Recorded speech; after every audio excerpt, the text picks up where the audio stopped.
Hello and welcome. I am Christopher Vega. I will be explaining this software for the BackTrack blood alcohol detector for group number 9, Miners Designs.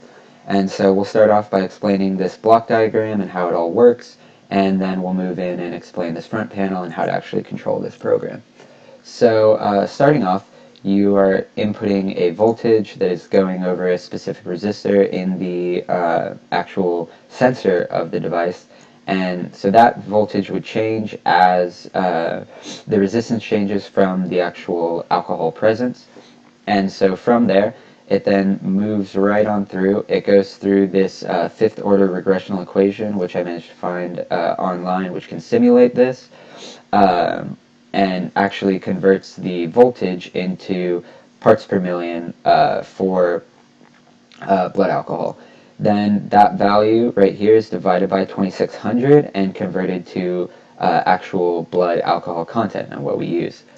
So starting off up here, this small while loop up here is just for regulating this heat on boolean, which would be the first 13 seconds the device is running after the button's been pressed, and shows just basically like it's heating up the sensor and would be doing this during this time, but we don't have an actual sensor to heat up. So after that, this blood alcohol content value comes in here. This Boolean control, which I can control on this side over here, tells the device whether it is a valid test or not. It's just manually inputted, but it would basically be decided on by the sensor, which once again we don't have. So then from there, it comes out here, and that value is then checked if it is greater than or equal to 0. If it is not, that value is able to pass right on through. If it is, though, then it is assigned the value 0. So if it's -1, you'll get a reading of 0 because you can't blow negative on a breathalyzer. So from there, it then runs, or while that's going on, this other while loop is continuously running, and with this, it basically is doing a counter. And so once after it is past that first 13 seconds, it then moves into it collecting actual data, and that will keep going until it hits 21 seconds, and it'll display the time as it's going in this little indicator over here.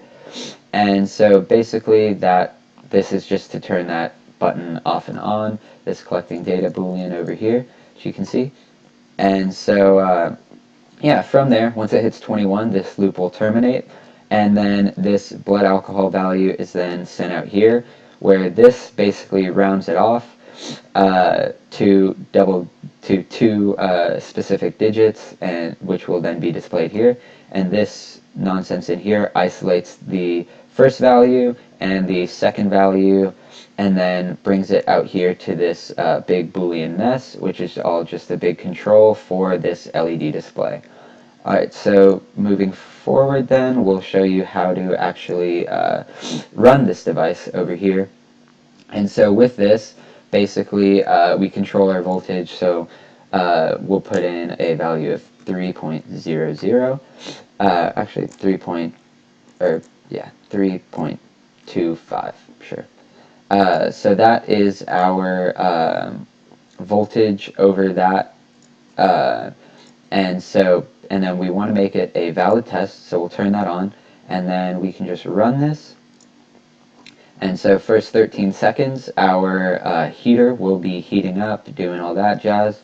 It has already run through this regression equation, and then it should be running through here. So 13 seconds passes, the heat on turns off, and the collecting data turns on. And so that will be working its little magic, and right here we can see it is a 0.6. So you would blow 0.6 if you were if the resistance was at 2.25 as we inputted.